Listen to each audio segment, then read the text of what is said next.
It's a 2.7-tonne four-wheel drive, so that makes it a truck. But it's not. It has a twin-turbocharged 3-litre 6-cylinder engine, and it's called a Coupe, which sounds sporty. But it's not. What it is a very strange experiment where two motoring concepts have been thrown together. I really want to like this car, but it's a bit like your best mate's newborn baby. You want to think it's cute, but it's just not. And I feel a bit awkward because I've been grinning at it through clenched teeth and saying coochie coochie coo. But it's a bit hard to get cuddly with something designed by Dr. Frankenstein. Half sports car, half truck. BMW tells us it's an SAC, a sports activity coupe, and supposedly that's a good thing. But to be honest, I'm confused.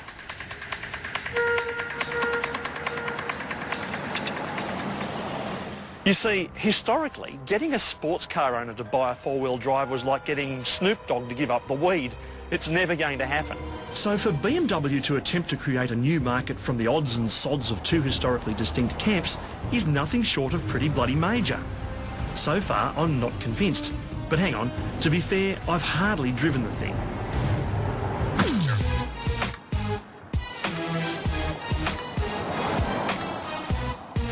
Now, if I was going to take a four-wheel drive and turn it into a sports car, I reckon I'd be shoehorning in some sort of engine that would give it credible performance. So it's no longer a four-wheel drive, it's a sports car. But this car has a diesel in it. And when you try and put the boot in, there is that turbo lag.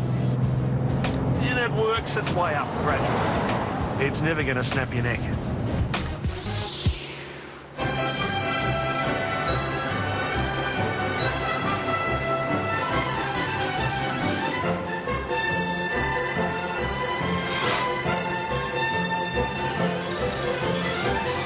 It is a bit of a head turner.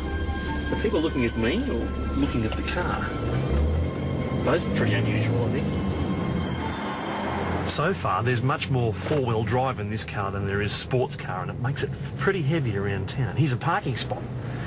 Let's see how we go. Right.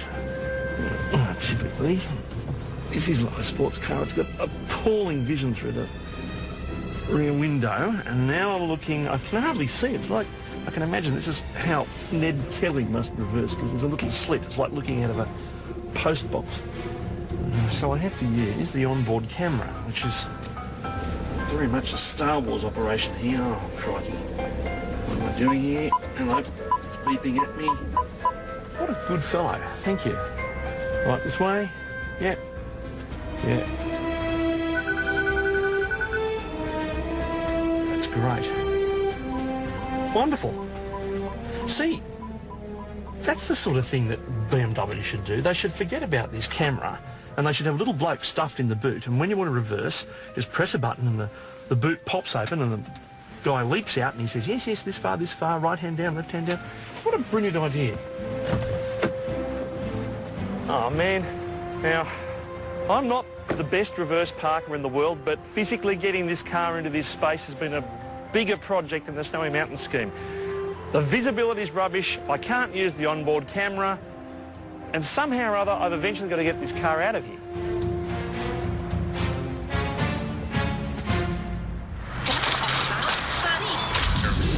The people at BMW think they've reinvented the wheel by taking their four-wheel drive and trying to turn it into a sports car. Now, I don't mean to shock you, but this has been attempted before. And if you don't remember it, there's probably a good reason why. Because it was an absolute flop. Meet the Suzuki X90, a triumph in nothing. This was the X6 of '96. Its name eerily not dissimilar to BMW's latest incarnation. It's part beach buggy Jeep, part coupe, and all mistake. But again, I'm scratching my head thinking, maybe the X90 was just ahead of its time. Maybe the X6 is the car from the future for the now, but the X90 was the car from the past that wasn't the future. I was spinning out and I needed to clear my head. It was time to climb a mountain.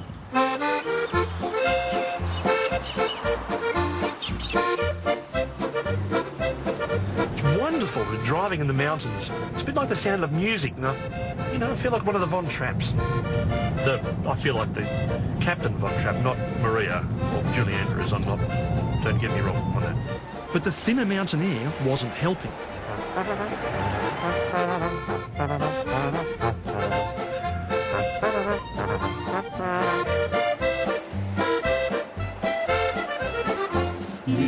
Ah, we are going up the hills.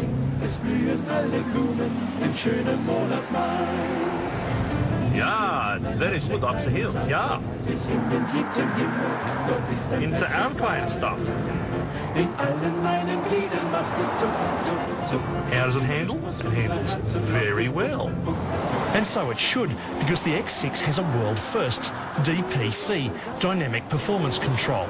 Simply, it gives torque to an outside wheel in a corner, while still giving torque to the inside wheel. Just trust me, it works. And these great big tyres that make the thing so cumbersome around town are great on a nice windy bit of road. Really great. Surprisingly, this 3-ton car has excellent manners.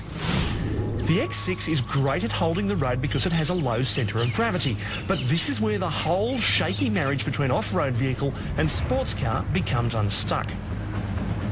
So there's a compromise here. You either have a low centre of gravity or ground clearance, and this car doesn't have any form of adjustable suspension.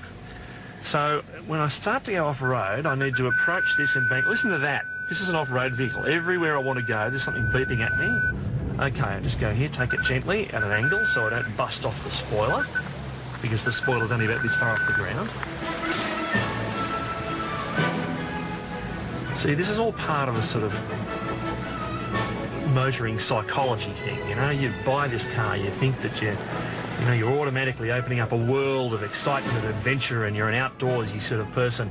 It's a bit like someone who's grossly overweight and they go to the supermarket and buy some really expensive running shoes, and therefore they're already on the path to getting fit. This isn't the kind of four-wheel drive you can easily charge off into the bush with. Because of the ground clearance, the performance tyres and limited vision, the most simple off-roading needs to be painfully slow. Before undertaking a potentially car-damaging test, of course I read the driver's handbook. Now this is the driver's handbook, and there's a paragraph here that says, driving on rough tracks. Your BMW will feel at home on all kinds of roads and tracks. It combines four-wheel drive with the benefits of a conventional passenger car. And straight under it, it says, do not drive over rough terrain. Talk about hedging your bets.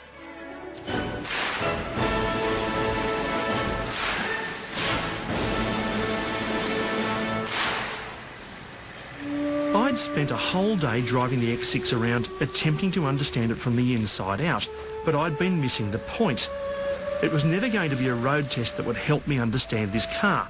I needed a spiritual awakening, and sadly I just hadn't seen the light.